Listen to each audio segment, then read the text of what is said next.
Novamente, o ministro Flávio Dino, do Supremo Tribunal Federal, suspendeu emendas parlamentares. De novo. É tipo assim, filme repetido, né?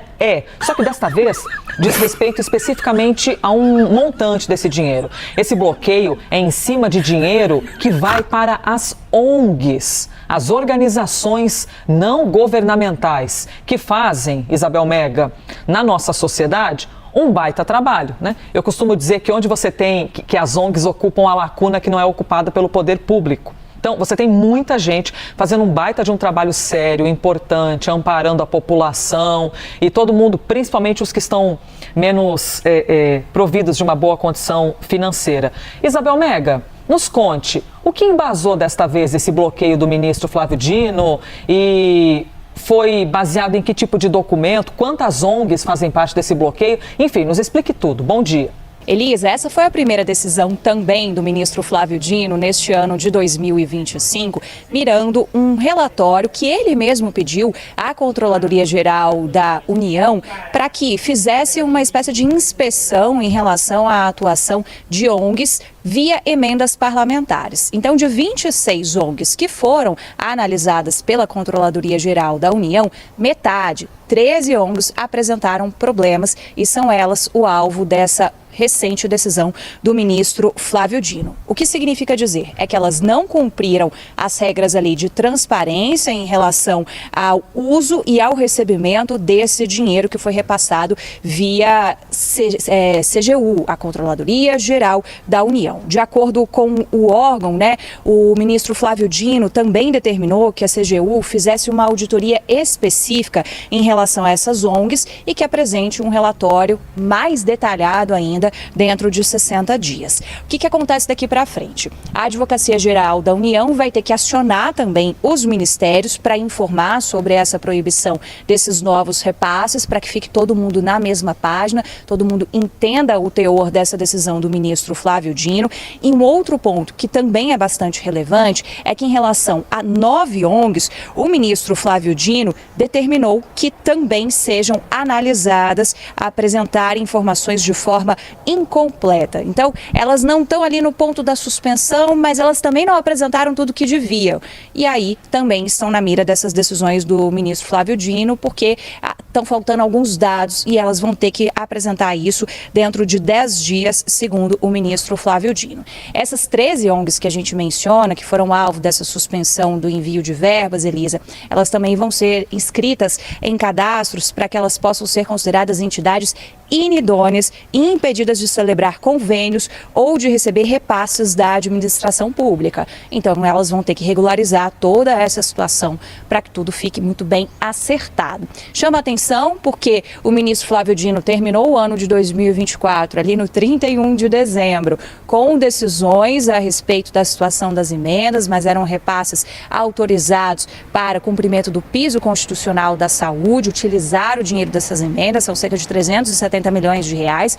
E agora, na sexta-feira, 3 de janeiro, veio essa primeira decisão, mas mirando já as conclusões de um relatório da Controladoria Geral da União, que também está verificando ali passo a passo do emprego dessas emendas. Uma outra expectativa que se tem aqui em Brasília, Elisa, é em relação aos trabalhos da Polícia Federal, porque lá no dia 23 de dezembro, quando o ministro Flávio Dino deu o despacho dele suspendendo o pagamento e o empenho de emendas de comissão, que são as emendas tidas como mais problemáticas, com mais identificação ali de falta de transparência, o ministro Flávio Dino determinou também a abertura de um inquérito da Polícia Federal. Então, tem muita gente aí se perguntando o que vem pela frente a respeito dessa história. Com toda certeza, é uma crise que a gente herda de 2024 direto para 2025.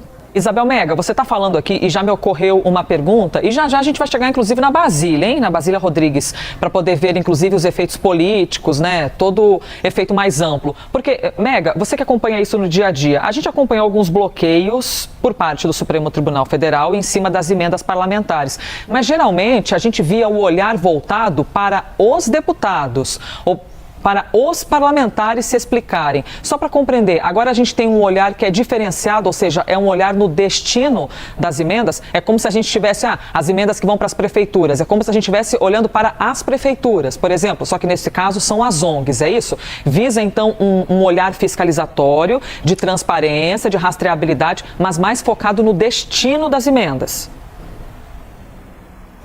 Porque, de fato, é uma questão de você seguir o dinheiro, aquele famoso follow the money que a gente ouve de investigadores. Então, os técnicos da Controladoria Geral da União também estão fazendo isso. Porque a gente tem que entender como é que esse dinheiro está chegando no destino e como é que ele está sendo usado.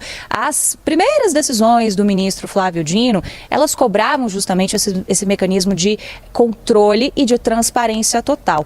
Por que essas últimas emendas de comissão, lá no dia 23 de dezembro, acabaram suspensas pelo ministro Flávio Dino? Porque elas foram destinadas a partir de um ofício que foi assinado por líderes partidários, já que as comissões não estavam mais funcionando. E o nome é emenda de comissão. Então, imagina só, você não tem uma ata, você não teve uma discussão na comissão de como que ia ser esse destino, para onde iria, a coisa ficou muito nebulosa. E fica nebulosa assim. Imagina na origem e imagina na chegada e a dificuldade que é você entender como é que esse dinheiro está sendo enviado, por quem está sendo enviado, de quem é a digital do parlamentar e se está obedecendo critérios que foram definidos pelo Supremo Tribunal Federal de necessidade desses envios, para que você não fique enviando verba para onde necessariamente pode não precisar, por exemplo, questões de interesses desses parlamentares em redutos regionais. Então são muitas discussões complexas e que a gente vai ali tentando dirimir isso ao longo dos próximos meses, porque são esperadas novas decisões do ministro Flávio Dino, na medida em que vão chegando conclusões da CGU, da Polícia Federal, como eu estava contando para vocês, e por aí vai. Mas sim, o olhar dele está bastante ampliado também no destino, porque é algo muito difícil, os próprios técnicos falam isso para a gente, tem coisa que se perde, você não consegue identificar para onde foi e principalmente, quem é que mandou aquilo para aquele lugar, com qual fim? É essa a raiz, a espinha dorsal das decisões do Supremo Tribunal Federal. Isso é muito doido, hein, Isabel Mega? Para não dizer angustiante, porque a gente, com o nosso dinheiro da nossa carteira, no dia a dia, a gente não fica assim, eu não sei onde eu gastei, eu não sei. Às vezes a gente até pode se perder nas contas, mas eu não sei, eu deixei R$100 aqui, R$100 ali, não sei para que foi, também não sei para quem pegou. Minimamente você chegaria para essa pessoa e diria assim, escuta, você está com algum tipo de devaneio, é o seu dinheiro, vamos olhar melhor? Então, por qual motivo o dinheiro que eles usam, que é o dinheiro do povo, não tem?